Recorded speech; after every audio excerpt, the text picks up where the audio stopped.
Juices can be a great option to relax during the day since they can be made with fruits and plants that help alleviate stress.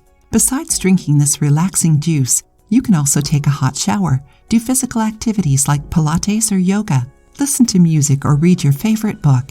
But did you know that nature has foods with soothing properties?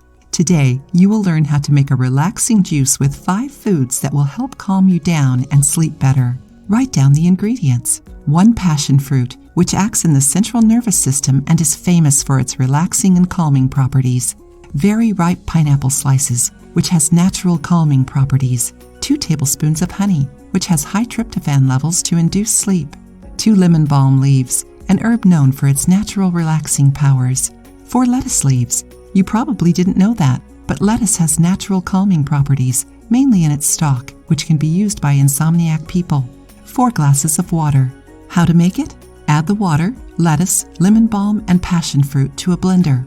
Then blend. Once it's smooth, add the honey and pineapple slices. Then blend again. When everything is thoroughly mixed, stop blending. Your relaxing juice is ready. You can serve it with ice, but it's better to not add any sugar. Drink immediately after making. Try this recipe, then come back to tell us how your night went. If you liked the video, give it a thumbs up and share it with your friends. For more recipes and tips, subscribe to the channel.